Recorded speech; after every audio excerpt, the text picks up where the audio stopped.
होंगे और अपने प्रिपरेशन में ज़बरदस्त ढंग से लगे होंगे। मैं प्रेरणा आप लोगों का स्वागत करती हूँ प्रेरणा लर्निंग हब में। और आज मैं बात करने वाली हूँ हमारे प्यारे देश भारत का। फ्रेंड्स, आपको जैसा कि पता होगा कि हमारा एनसीईआरटी का सीरीज चल रहा है। क्लास 6 का स्टार्ट की हूँ, पहले 6 करूँगी, फिर 7, 8, 9, 10 तक। ठीक है, अभी मैं ज्योग्राफी का स्टार्ट की हूँ सबसे पहले, उसके बाद धीरे धीरे अदर सब्जेक्ट का भी करूँगी। अगर आपको ज़रूरत है तो आप कमेंट में ज़रूर बताइएगा, तो जल्दी से उस पर काम करूँगी। लेकिन उससे पहले आज का हमारा जो टॉपिक है उस पर देख लेते हैं कि एनसीईआरटी के बुक में क्या कहा गया है। इसमें आपको अच्छे से समझाने का कोशिश करूँगी और लाइन बाय लाइन डिकोड करके बताऊँगी, चाहे वो बीपीएससी टीआरई का एग्ज़ाम हो या फिर स्टेट हो या फिर सीटेट हो या फिर ग्रुप डी आरआरबी का हो। ठीक है, आपसे एक भी क्वेश्चन नहीं छूटेगा अगर आपके एग्जाम में इस चैप्टर से क्वेश्चन आएगा तो। मेरे पढ़ाने का यही एक उद्देश्य रहता है कि अगर आपके एग्जाम में आए तो आपसे एक भी क्वेश्चन ना छूटे और आपका बेसिक मजबूत हो जाए। ठीक है, बातें तो होती ही रहेगी। सबसे पहले देख लेते हैं कि एनसीईआरटी के बुक में किस तरीके से हमारे देश भारत के बारे में बताया गया है। ठीक है, अब चलिए लाइन बाय लाइन देख लेते हैं। भारत एक बहुत बड़ा भौगोलिक विस्तार वाला देश है। उत्तर में यह हिमालय के ऊंचे शिखरों से घिरा है, पश्चिम में अरब सागर एवं पूर्व में बंगाल की खाड़ी, दक्षिण में हिंद महासागर भारतीय प्रदेश के तटों पर लहराते हैं। देखिए, ये चीज़ आपको अभी समझ में नहीं आया होगा, लेकिन कोई बात नहीं, आप टेंशन मत लीजिए। मैं आपको डायग्राम के थ्रू समझाने का कोशिश करूँगी। मैप पे चलते हैं। ठीक है, यहाँ पे ध्यान दीजिएगा। इसमें बोला जा रहा है कि हमारा भारत जो है कि हमारे भारत के पूरब में है क्या, बंगाल की खाड़ी। बंगाल की खाड़ी है पूरब में। और ये चीज़ ज़रूर याद रखिएगा, जितनी भी चीज़ें मैं बता रही हूँ ये डायग्राम आपके दिमाग में छप जाना चाहिए। अगर आपको डायग्राम याद हो गया तो आपसे एक भी क्वेश्चन नहीं छूटेगा। ठीक है, और इधर हो जाता है हमारा, यहाँ पे हो जाएगा हमारा हिंद महासागर। ये है हमारा हिंद महासागर, सॉरी हिंद महासागर। ठीक है, ध्यान दीजिएगा मेरी बातों पे। जैसा कि आप लोगों को पता होगा हमारे 4 डायरेक्शन होते हैं, और वो कौन कौन से, अगर जिसको नहीं पता है मैं बता देती हूँ। ये हो जाता है हमारा नॉर्थ, ये हो जाता है हमारा नॉर्थ, और ये हो जाता है साउथ, और ये हो जाता है ईस्ट, और ये हो जाता है वेस्ट। इसमें एनसीईआरटी के बुक में कहा गया कि हमारे ईस्ट में बंगाल की खाड़ी है, और वेस्ट में अरब सागर है, और साउथ में हिंद महासागर है। अगर आप ध्यान से देखिएगा तो हमारा भारत जो है 3 तरफ से जल से घिरा हुआ है। ईस्ट में बंगाल की खाड़ी से, वेस्ट में अरब सागर से, और साउथ में हिंद महासागर से। इसीलिए तीनों तरफ जल से घिरे होने के कारण ही हमारे देश भारत को क्या कहा जाता है, प्राद्वीपीय कहा जाता है। प्राद्वीपीय, प्राद्वीपीय का अर्थ होता है कि 3 तरफ से जल से घिरा होना प्राद्वीपीय कहलाता है। इसीलिए भारत को प्राद्वीपीय देश कहा जाता है, क्योंकि ये 3 तरफ से जल से घिरा हुआ है। ठीक है, इतना समझ गए आप लोग। यही चीज़ एनसीईआरटी के बुक में समझाने का कोशिश किया गया है। अब नेक्स्ट देखिए, नेक्स्ट क्या कह रहा है, यहाँ पे ध्यान दीजिएगा। भारत का क्षेत्रफल 32 लाख वर्ग किलोमीटर है। ये चीज़ आप याद रखिएगा, भारत का क्षेत्रफल कितना है, 32.8 लाख वर्ग किलोमीटर। उत्तर में लद्दाख से लेकर दक्षिण में कन्याकुमारी तक इसका लगभग विस्तार जो है 3200 किलोमीटर है। पूर्व में अरुणाचल प्रदेश से लेकर पश्चिम में कच्छ तक इसका विस्तार लगभग 2900 किलोमीटर तक है। और बोल रहा है ऊंचे ऊंचे पर्वत, भारतीय महामरुस्थल, उत्तर मैदान, आसमान, पठारी सतह, तटीय भाग एवं द्वीपीय मरुस्थल रूपों की विभिन्नता को दर्शाते हैं। यहाँ जलवायु, वनस्पति, वन्य जीव के साथ साथ भाषा एवं संस्कृति में भी बहुत भिन्नता है। इस भिन्नता में भी हम एकता को दर्शाते हैं। और जो बोल रहा है कि वर्ष 2011 तक भारत की आबादी 120 करोड़ से अधिक हो चुकी है। यह चीन के बाद विश्व का दूसरा सबसे बड़ी जनसंख्या वाला देश है। ये बहुत इम्पोर्टेंट है, याद रखिएगा। लेकिन ये पैराग्राफ अगर आपको समझ में नहीं आया है तो मैं आपको इसको मानचित्र के सहायता से समझाने का कोशिश करती हूँ। आप बस मेरी बातों को ध्यान से समझने का प्रयास कीजिएगा, ठीक है। अब चलिए मानचित्र पे चलते हैं। आपको पता है कि हमारे 4 दिशाएं होते हैं। ये हो जाएगा हमारा नॉर्थ, ये हो जाएगा साउथ, ये हो जाएगा ईस्ट और ये हो जाता है हमारा वेस्ट, ठीक है। और एनसीईआरटी के बुक में बोला गया है कि उत्तर से लेकर, ये उत्तर से लेकर दक्षिण तक, उत्तर में कहाँ से अगर हम बात करें तो उत्तर में हो जाएगा हमारा लद्दाख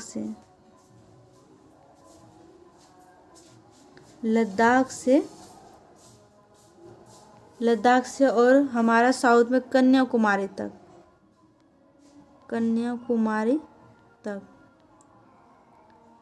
लद्दाख से कन्याकुमारी तक जो है इसकी लंबाई कितनी है? इसकी लंबाई का बात करें तो एनसीईआरटी के बुक में दिया गया है 3200 किलोमीटर। एरो देखिए यहाँ लिख देती हूँ, 3200 किलोमीटर। उत्तर से दक्षिण तक की लंबाई 3200 किलोमीटर है। और पूरब में जो है अरुणाचल प्रदेश को मैं एपी लिख देती हूँ, ठीक है, समझ जाइएगा। एपी से अरुणाचल प्रदेश से गुजरात के कच्छ तक जो है, गुजरात से कच्छ तक जो है कि लंबाई हो जाता है 2900 किलोमीटर। यहाँ लिख देती हूँ 2900 किलोमीटर। और अगर इंडिया के टोटल क्षेत्रफल का बात करें तो एरिया का बात करें तो ये हो जाता है हमारा 32.8 लाख वर्ग किलोमीटर। 32.8 लाख वर्ग किलोमीटर। इतना बात आप ध्यान में रखिएगा, वही एनसीईआरटी के बुक में आपको समझाया गया था, ठीक है। मैं आपको शॉर्ट में इसको समझाई और मैप के हिसाब से, मैप को देखते हुए अगर आप किसी चीज़ को समझते हैं तो ज्योग्राफी आपके लिए मुश्किल नहीं होगा। ज्योग्राफी बहुत आसान लगने लगेगा आपके दिमाग में। जब ये मैप छप जाएगा समझ जाइए आप ज्योग्राफी नहीं भूलिएगा। इतना समझ गए। नॉर्थ से साउथ तक जो लंबाई है 3200 किलोमीटर है और ईस्ट टू वेस्ट का बात करें तो 2900 किलोमीटर। और अगर हम टोटल एरिया का बात करें 32.8 लाख वर्ग किलोमीटर है, ठीक है। और यही चीज़ एनसीईआरटी के बुक में यहाँ पे कहा गया था, यहाँ पे यही चीज़ कहा गया था। इतना समझ गए होंगे आप लोग। और बोल रहा है कि चीन के बाद विश्व का दूसरा सबसे अधिक सर्वाधिक जनसंख्या वाला बात करेगा तो हमारा देश भारत है। इतना समझ गए होंगे आप लोग। अब चलिए नेक्स्ट पे चलती हूँ। यहाँ पे अब देखिए भारत के स्थिति मतलब क्या है भारत का। यहाँ पे देखिए एनसीईआरटी के बुक में क्या कहा गया है स्थिति को लेकर, भारत की स्थिति को लेकर। उसके बाद मैं खुद से अलग से समझाऊंगी, ठीक है। यहाँ पे देखिए भारत उत्तरी गोलार्ध में स्थित है। कर्क रेखा 23.5 डिग्री उत्तर देश के लगभग मध्य से होकर गुजरती है। दक्षिण से उत्तर की ओर भारत की मुख्य भूमि का विस्तार 8 डिग्री 4 मिनट उत्तर तथा 37 डिग्री 6 मिनट उत्तरी अक्षांश के बीच है। पश्चिम से लेकर पूर्व तक भारत का विस्तार 68 डिग्री 7 मिनट पूर्व तथा 97 डिग्री 25 मिनट पूर्वी देशांतर के बीच है। इसको मैं आपको मैप के थ्रू समझाने का कोशिश करती हूँ, ध्यान दीजिएगा, ठीक है। एनसीईआरटी के बुक में कहा गया है हमारा जो देश भारत है ये उत्तरी गोलार्ध में है। कहाँ है? उत्तरी गोलार्ध में। यहाँ पे लिख देती हूँ उत्तरी गोलार्ध में। आप हैंडराइटिंग को थोड़ा इग्नोर करने का कोशिश कीजिएगा क्योंकि फ़ोन पे लिखने में थोड़ा परेशानी हो रही है इस चक्कर में, ठीक है। और बोल रहा है कि भारत जो है नॉर्थ, आपको तो पता है 4 दिशाएं होते हैं, नॉर्थ साउथ ईस्ट और वेस्ट, ठीक है। और अगर हम बात करें तो नॉर्थ में अगर हम जो है कि अक्षांश रेखा की बात करें तो 37 डिग्री 6 मिनट नॉर्थ। और साउथ का अगर हम बात करें तो 8 डिग्री 4 मिनट नॉर्थ। और पूरब में 97 डिग्री 25 मिनट ईस्ट। और वेस्ट का बात करें तो 68 डिग्री 7 मिनट ईस्ट। ईस्ट इसको भी क्यों बोल रहे हैं, क्योंकि ये हमारे उत्तरी गोलार्ध में है, तो इसके हिसाब से हम ईस्ट में है, हमारा देश भारत ईस्ट में, इसीलिए हम ईस्ट लिखे हैं। अब ये मत बोलिएगा कि गलत है, दोनों तरफ ईस्ट हो गया, इधर वेस्ट होना चाहिए, लेकिन नहीं, इधर भी ईस्ट ही होगा, ठीक है। यही समझाने का कोशिश किया गया था आपके एनसीईआरटी बुक में। और एक चीज़ एनसीईआरटी के बुक में कहा गया है कि यहाँ से लगभग मध्य से होकर एक रेखा गुजरती है, इसको कहा जाता है 23.5 डिग्री, 23.5 डिग्री मतलब कर्क रेखा, ये हो जाती है हमारी कर्क रेखा। ये लगभग भारत के बीचों बीच होकर गुजरती है और ये 8 राज्यों से होकर गुजरती है, याद रख लीजिएगा, 8 स्टेट से होकर गुजरती है, ठीक है। ये बहुत इंपॉर्टेंट है, इसलिए मैं आपको बताई, याद रखिएगा। और एक चीज़ मैं आपको यहीं पे बता देती हूँ कि एक रेखा और जो कि हमारे भारत के एकदम से जो है कि ईस्ट के तरफ, हल्का ईस्ट के तरफ से यहाँ से होकर ऐसे करके गुजरती है और ये 5 राज्यों से होकर गुजरती है, 5 स्टेट। और ये कौन सी है, भारत की मानक समय रेखा, भारत की मानक समय रेखा है। मैं आपको अलग स्लाइड ऐड करके इसको समझाने का कोशिश करती हूँ, ध्यान दीजिएगा, ठीक है। मानक समय रेखा को, भारत की मानक समय रेखा जो है कुछ यहाँ से गुजरती है, और ये कितनी कौन सी रेखा है, ये रेखा जो इसका नाम मैं यहाँ पे लिख रही हूँ 82.5 डिग्री, 82 डिग्री 30 मिनट भी इसको बोल सकते हैं, पूर्वी देशांतर, इस रेखा का नाम है पूर्वी देशांतर। और ये जो है इसे मानक समय रेखा कहा जाता है। इसे क्या कहा जाता है, यहाँ पे लिख देती हूँ, इसे मानक समय रेखा कहा जाता है, मानक समय रेखा। इसके समय रेखा, इसका मतलब है, कहने का मतलब है कि इस रेखा से जो है भारत का समय निर्धारित किया गया है, इसी रेखा से 82.5 डिग्री पूर्वी देशांतर रेखा से। और यह जो है कि 5 स्टेट से होकर गुजरती है, 5 स्टेट। और वो कौन से, मैं आपको यहाँ पे एक एक करके लिखवा देती हूँ, ठीक है। पहला है हमारा, यहाँ पे देखिए, पहला है यूपी, उत्तर प्रदेश, और दूसरा हो जाता है हमारा एमपी, और तीसरा हो जाता है हमारा छत्तीसगढ़,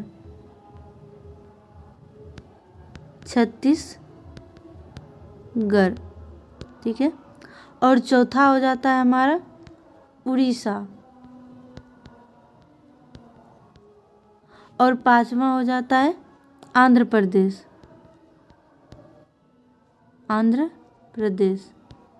मानक समय रेखा जो है हमारे 5 राज्यों से होकर गुजरते हैं, यूपी, एमपी, छत्तीसगढ़, उड़ीसा और आंध्र प्रदेश। और मानक समय रेखा का नाम क्या है, 23.5 डिग्री, मतलब 82.5 डिग्री पूर्वी देशांतर, ठीक है। इतना समझ गए होंगे आप लोग। अब चलिए एनसीईआरटी के बुक में इसके बारे में क्या कहा गया उसको देख लेते हैं, ठीक है। यहाँ पे ध्यान दीजिएगा, यहाँ पे वही चीज़ आपको समझाने का कोशिश किया गया है, ठीक है। और यहाँ पे देखिए, हम विश्व को पूर्वी एवं पश्चिमी गोलार्ध में बांटते हैं, जो भारत की स्थिति को गोलार्ध में होगी। बहुत बारे देशांतरीय विस्तार लगभग 29 डिग्री के कारण यहाँ के 2 छोर स्थित है, स्थानीय समय में कुछ अंतर हो सकता है। इस तरह की दूरी को 2 स्थानीय समय के बीच अंतर 2 घंटे का होगा। अगर आपसे पूछा जाए कि भारतीय मानक समय में कितने डिग्री का अंतर है, तो 5.5 घंटे का। कितना, 5.5 घंटे। इसको आप याद रखिएगा, ये VVI है, ठीक है। ये बहुत बार एग्जाम में पूछा गया है। और यहाँ पे बोल रहा है, जैसा कि आपने पहले पढ़ा है कि प्रत्येक 1 डिग्री देशांतर के लिए स्थानीय समय में 4 मिनट का अंतर होता है।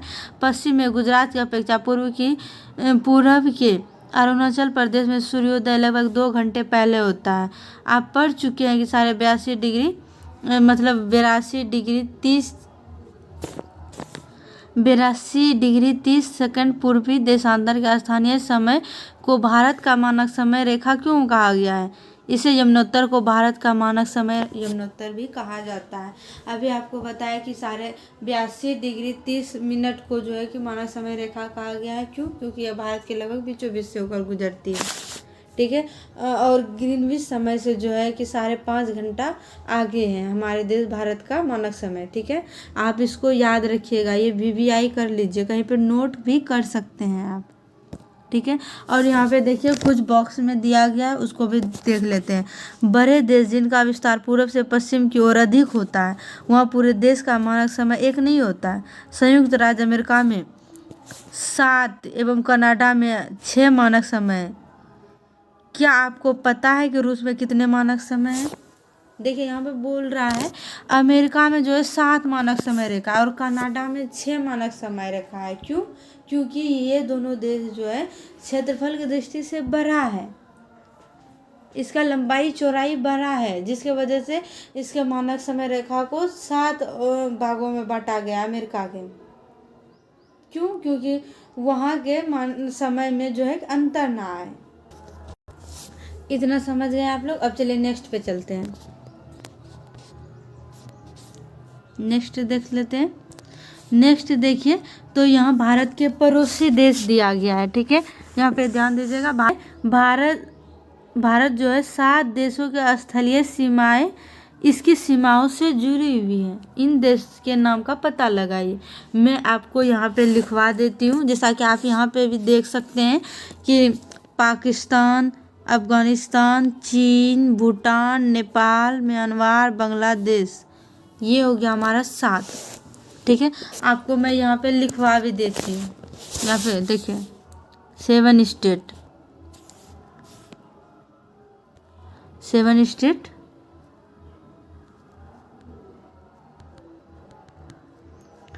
और इसमें से हमारा पहला हो जाता है पाकिस्तान, और दूसरा हो जाता है चीन, और तीसरा हो जाता है हमारा नेपाल, और चौथा हो जाता है हमारा भूटान, और 5वां हो जाता है म्यांमार, और हमारा जो छठा हो जाता है वो हो जाता है बांग्लादेश,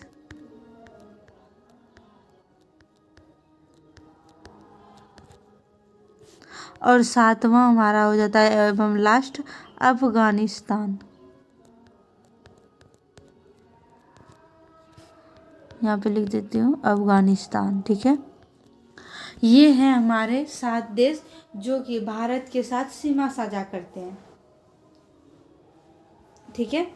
अब यहाँ पे देखिए आपको एक और मोस्ट इम्पोर्टेंट चीज़ बता देती हूँ कि अगर आपसे पूछा जाएगा कि भारत जो है सबसे ज़्यादा किसके साथ सीमा साझा करता है, तो वो हो जाएगा हमारा अफगानिस्तान।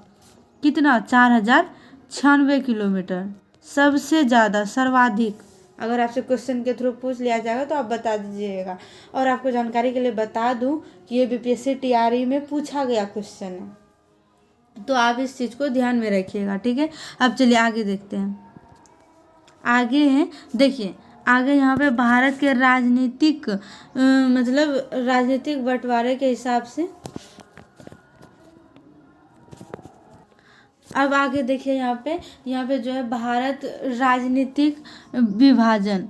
राजनीतिक मानचित्र में आप क्या पढ़ते हैं? स्टेट पढ़िएगा और क्या पढ़िएगा? स्टेट मतलब आपको यहाँ पे लिखवा ही देती हूँ मैं कि 28 स्टेट है भारत के अंदर, 28 स्टेट है, और जो है कि हमारे 8 जो है केंद्र शासित प्रदेश हैं।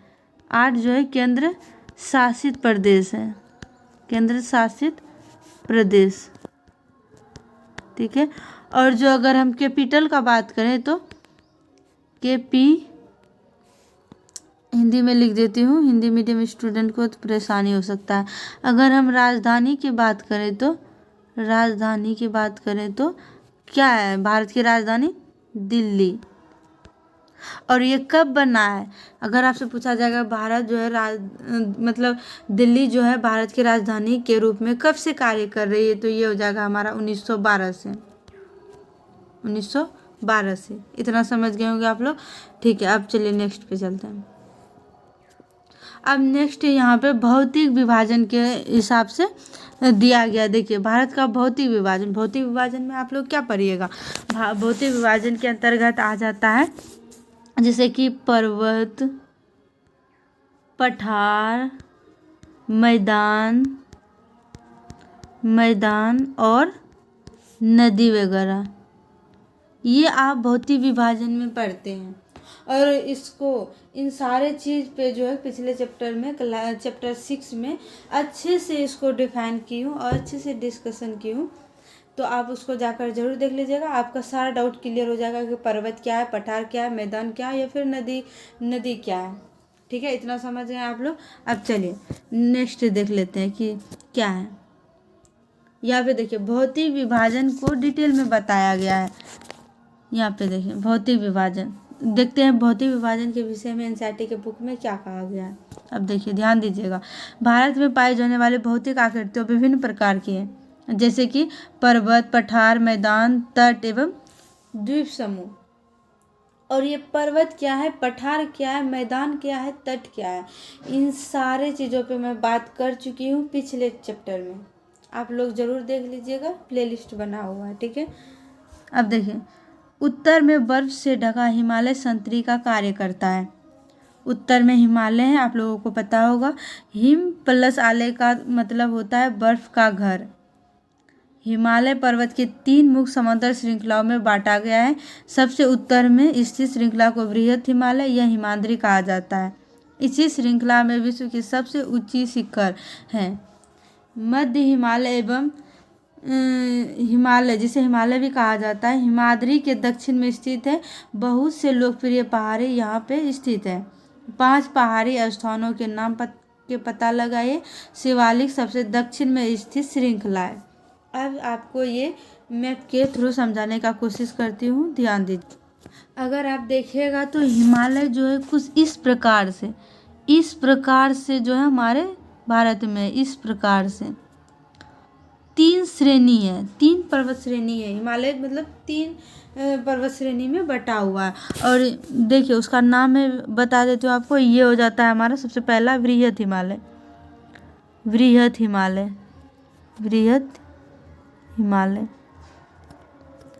और ये हमारा दूसरा हो जाता है, ये हो जाता है मध्य हिमालय। और ये लास्ट वाला हो जाता है शिवालिक हिमालय। ठीक है, इतना समझ गए होंगे आप लोग। और जो है कि सबसे ऊंची चोटी माउंट एवरेस्ट यहाँ पे बृहद हिमालय पर स्थित है। सबसे ऊंची चोटी माउंट एवरेस्ट यहीं पे स्थित है। इसकी ऊंचाई कितनी है, 8,848 मीटर। वो बृहद हिमालय पर ही स्थित है। वही कहा जा रहा है कि तीन पर्वत श्रेणी है, बृहद हिमालय, फिर हो जाता है मध्य हिमालय, फिर हो जाता है शिवालिक। वही इसमें समझाने का कोशिश किया गया है। और इस हिमालय पे जो है बर्फ़ की मोटी मोटी चादरें बिछी हुई रहती है। क्यों? क्योंकि ये अधिक ऊंचा है। और आपको पिछले चैप्टर में बताई कि ऊंचाई पे जाने के साथ कैसे टेम्परेचर कम हो जाता है और वो जल जो है कि ठोस अवस्था में बदल जाता है। और वो हमारा जल का अगर हम ठोस रूप देखें तो वो बर्फ़ है। इसीलिए पहाड़ों पर बर्फ़ की मोटी मोटी चादरें बिछी हुई रहती है। वही चीज़ एनसीईआरटी में समझाने का कोशिश किया गया है। ठीक है, इतना समझ गए आप लोग। अब यहाँ पे ध्यान दीजिएगा, हिमालय के दक्षिण में भारत का उत्तरी मैदान स्थित है। यह मैदान समतल एवं सपाट है। ये मैदान सिंधु, गंगा एवं ब्रह्मपुत्र तथा इनकी सहायक नदियों के द्वारा लाए गए जलोढ़ निक्षेपों से बने हैं। नदियों के ये मैदान कृषि के लिए उपजाऊ भूमि प्रदान करते हैं। यही कारण है कि इन मैदानों में जनसंख्या अधिक रहती है। अगर हम भारत के उत्तरी मैदान का बात करें तो देखिए, भारत के अगर हम उत्तरी मैदान का बात करें तो इसको ये हो जाता है हमारा इस वाले भाग को हम भारत का उत्तरी मैदान कहा जाता है। यहाँ पे जो है अधिक जनसंख्या निवास करती है। क्यों? क्योंकि ये जो है गंगा नदी, ब्रह्मपुत्र नदी के बनाए हुए जो है मैदान है। इसीलिए ये अधिक उपजाऊ होता है और यहाँ पे खेती भी बहुत होता है। इसीलिए ज़्यादातर जनसंख्या यहीं पे निवास करती है। यही चीज़ एनसीईआरटी के बुक में समझाने का कोशिश किया गया था। आई होप कि आपको ये समझ में आ गया होगा। चलिए अब नेक्स्ट देख लेते हैं।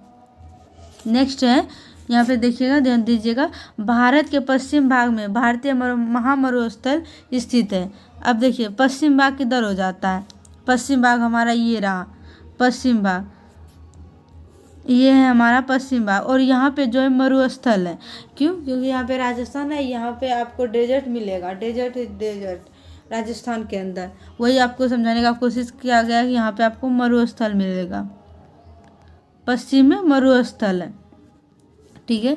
अब देखिए आगे आगे कह रहा है कि मरुस्थल शुष्क गर्म और रेतीला स्थान है, यहाँ वनस्पति की मात्रा बहुत कम है। क्यों? क्योंकि मरुस्थल में ज़्यादा पेड़ पौधे नहीं होते हैं। क्यों? क्योंकि वहाँ पे पानी की कमी होती है, इसीलिए आपको ये सारी चीज़ें पहले से पता होगी, हमको पता है, ठीक है। मैदानी के उत्तरी मैदान के दक्षिण में प्रायद्वीपीय पठार स्थित है, इसकी आकृति त्रिभुजाकार है, इसका धरातल काफ़ी ऊंचा नीचा है, इस क्षेत्र में बहुत सी पहाड़ी श्रृंखलाएं तथा घाटी स्थित है। इसके उत्तर पश्चिम में अरावली श्रृंखला है जो विश्व की सबसे पुरानी श्रृंखला है। ये बहुत इंपॉर्टेंट है, आप ध्यान में रखिएगा कि विश्व की सबसे पुरानी पर्वत श्रृंखला का अगर आप से क्वेश्चन पूछा जाएगा तो वो अरावली पर्वत श्रृंखला है जो कि भारत में है, ठीक है। इतना समझ गए आप लोग। अब देखिए ध्यान दीजिएगा, यहाँ पे विंध्य एवं सतपुरा भी महत्वपूर्ण श्रृंखलाएं हैं। इन श्रृंखलाओं से होकर नर्मदा तापी नदियों बहती है। ये पश्चिम की तरफ बहने वाली नदियों है, ये मोस्ट इम्पोर्टेंट हो जाता है। पश्चिम की तरफ बहने वाली नदियों नर्मदा और तापी, जो कि अरब सागर की ओर गिरती है। इस पठार के पश्चिम में पश्चिमी घाट या सह्याद्री तथा पूर्व में पूर्वी घाट स्थित है। पश्चिमी घाट का विस्तार एक समान है, जबकि पूर्वी घाट के बीच में टूटा हुआ है और असमान है। अब देखिए पूर्वी घाट और पश्चिमी घाट क्या है, आपको यहाँ पे समझाती हूँ, ठीक है। ध्यान दीजिएगा, ये आपको भाग दिख रहा है यहाँ पे, और यहाँ पे ये पूरब की ओर है, इसीलिए इसको पूर्वी घाट कहा जाता है, पूर्वी घाट। और ये हो जाता है हमारा पश्चिमी घाट, पश्चिमी घाट।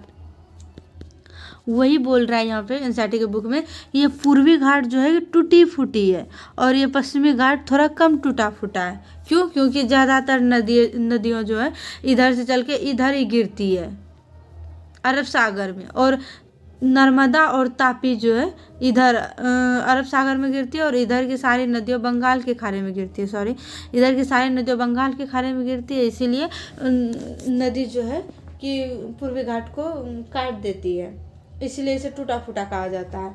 और इधर पश्चिमी घाट की तरफ जो है कि दो नदियाँ बहती है, नर्मदा और तापी, जो कि अरब सागर में गिरती है। और बोल रहा है इन पठारों में खनिज जैसे कि कोयले एवं लौह अयस्क की प्रचुरता है। पश्चिमी घाट के पश्चिम में तथा पूर्वी घाट के पूर्व में तटीय मैदान है। पश्चिमी तटीय मैदान काफ़ी सक्रिय है, पूर्वी तटीय मैदान। अब देखिए यहाँ पे आगे, अब यहाँ पे एनसीईआरटी में एक चीज़ का जिक्र किया गया है। देखिए यहाँ पे ये नदियों द्वारा लाई गई महीन मिट्टी होती है, जिसे नदी बेसिन के द्वारा निक्षेपित किया जाता है। जलोढ़ मिट्टी नदी के द्वारा लाया गया मिट्टी होता है।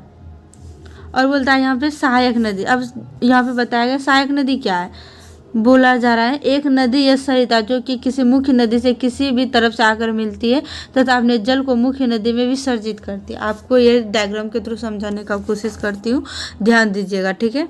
यहाँ पे देखिए, मान लीजिए यहाँ पे कि ये नदी है हमारी, ये हमारी गंगा नदी है, बह रही है, गंगा नदी बहते हुए यह इधर चल रही है, ठीक है। मान लीजिए एग्जाम्पल के थ्रू आपको समझा रही हूँ, ठीक है।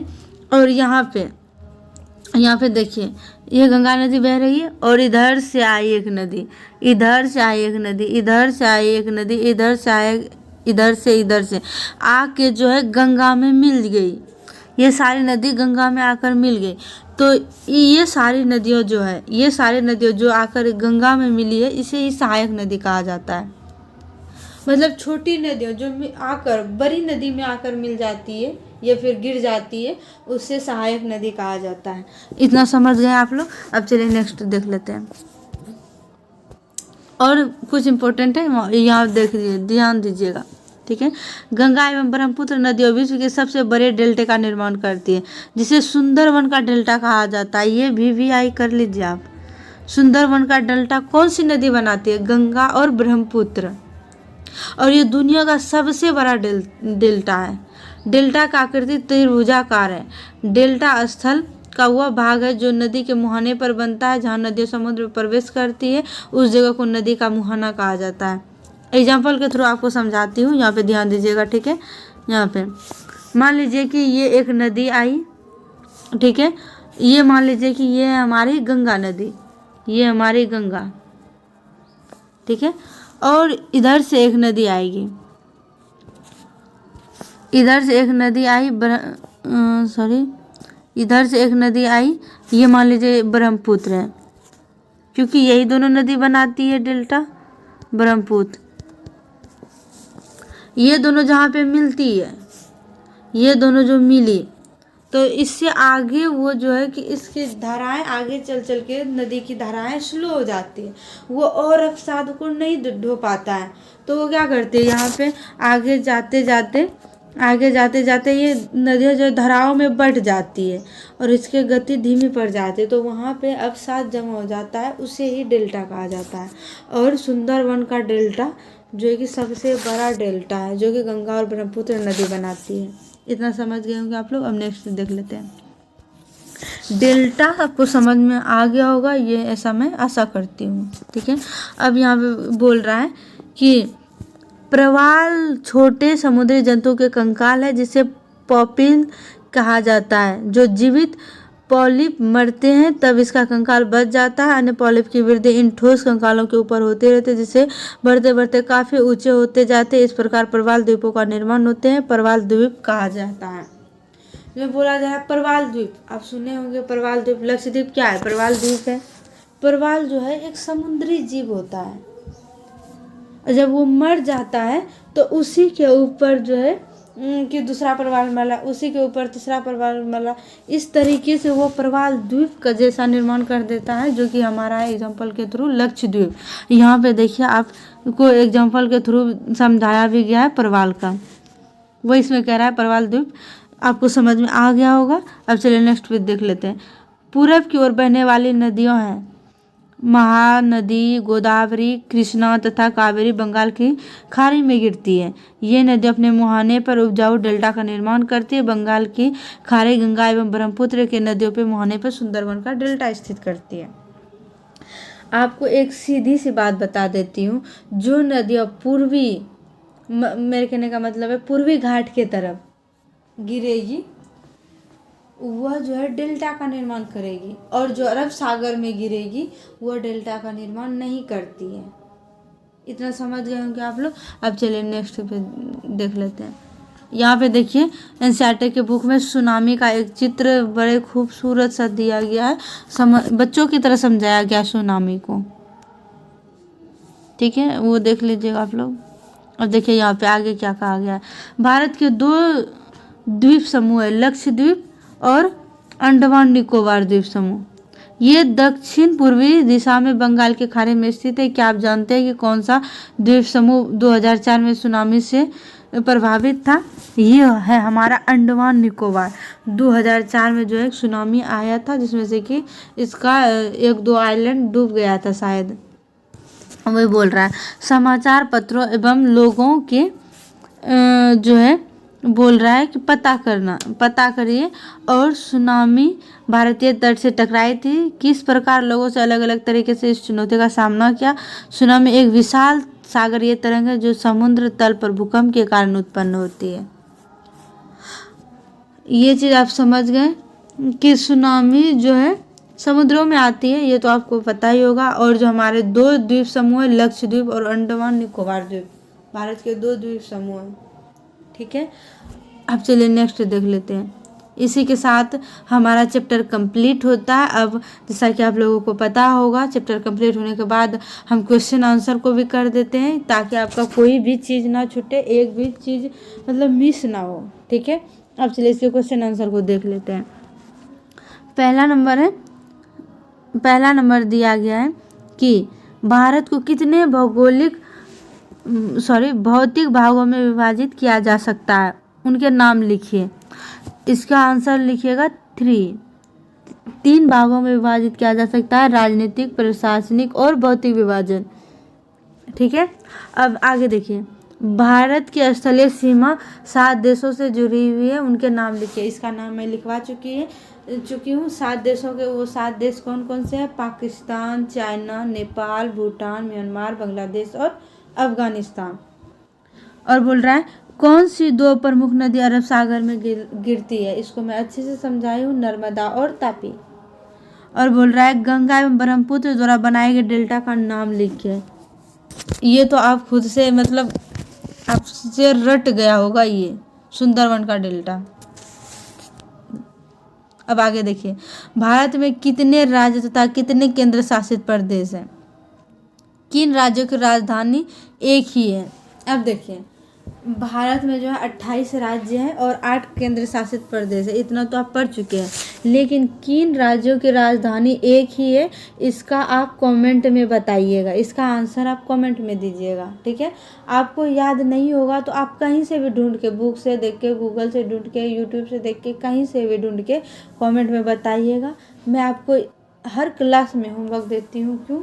क्योंकि पता है, अगर आपको वो क्वेश्चन का आंसर नहीं भी पता होगा तो अगर आप कहीं से सर्च करके देख के भी बता रहे हैं तो आपको वो चीज़ याद हो जाती है। बस मेरा मकसद यही रहता है आपको होमवर्क देने का। अब आगे देखिए, उत्तरी मैदान में अधिक जनसंख्या क्यों निवास करती है? क्योंकि वहाँ की मिट्टी उपजाऊ होती है और वहाँ पे खेती करके लोग अपने जीवन यापन को बड़े अच्छे तरीके से कर लेता है, इसीलिए। लक्षद्वीप को प्रवाल द्वीप कहा जाता है। क्यों? क्योंकि वह द्वीप जो है प्रवालों द्वारा निर्मित है। और ये बोल रहा है हिमालय के सबसे दक्षिण भाग को क्या कहा जाता है? शिवालिक। सह्याद्री को अन्य नाम से जाना जाता है, सह्याद्री को हिमाद्री भी कहा जाता है। पाक जल संधि किन देशों के बीच स्थित है? भारत तथा श्रीलंका के बीच स्थित है। इतना समझ गए आप लोग। अब नेक्स्ट चलते हैं। अरब सागर में स्थित भारतीय द्वीप समूह कौन कौन से हैं? अरब सागर में जो स्थित है लक्षद्वीप है, अंडमान निकोबार भी है द्वीप समूह, लेकिन ये बंगाल की खाड़ी में स्थित है। भारत की सबसे पुरानी पर्वत श्रृंखला कौन सी है? अरावली। भारत का क्षेत्रफल लगभग कितना है? 32.8 लाख किलोमीटर, वर्ग किलोमीटर। महान हिमालय को वृहत हिमालय के नाम से भी जाना जाता है। इसमें दूसरा का हो जाएगा वृहत और तीसरा का हो जाएगा नर्मदा नदी डेश सागर में गिरती है, तो ये हो जाएगा अरब सागर में। अरब सागर में। डेश भारत के लगभग मध्य से होकर गुजरने वाली अक्षांश रेखा है, ये हो जाएगा 23.5 डिग्री, 23.5 डिग्री, ठीक है। इतना समझ रहे होंगे आप लोग। अब देखिए, मैं आपको सारा चैप्टर लाइन बाय लाइन करवा ली और अभ्यास क्वेश्चन आंसर भी आपको अच्छे से एक एक करके करवा चुकी हूँ। और जो आपको होमवर्क मिला है आप कमेंट में ज़रूर उसका आंसर दीजिएगा। और आपको ये वीडियो कैसा लगा ज़रूर बताइएगा। अगर वीडियो पसंद आए तो चैनल को सब्सक्राइब कर दीजिएगा, क्योंकि मेरा रोज़ ही वीडियो आता है और मैं एनसीईआरटी सीरीज़ में पहले ज्योग्राफी को कंप्लीट करूँगी। अगर आपको अदर सब्जेक्ट भी पढ़ना है तो आप कमेंट में ज़रूर बताइएगा और उसके ऊपर भी मैं काम करूँगी। Thank you.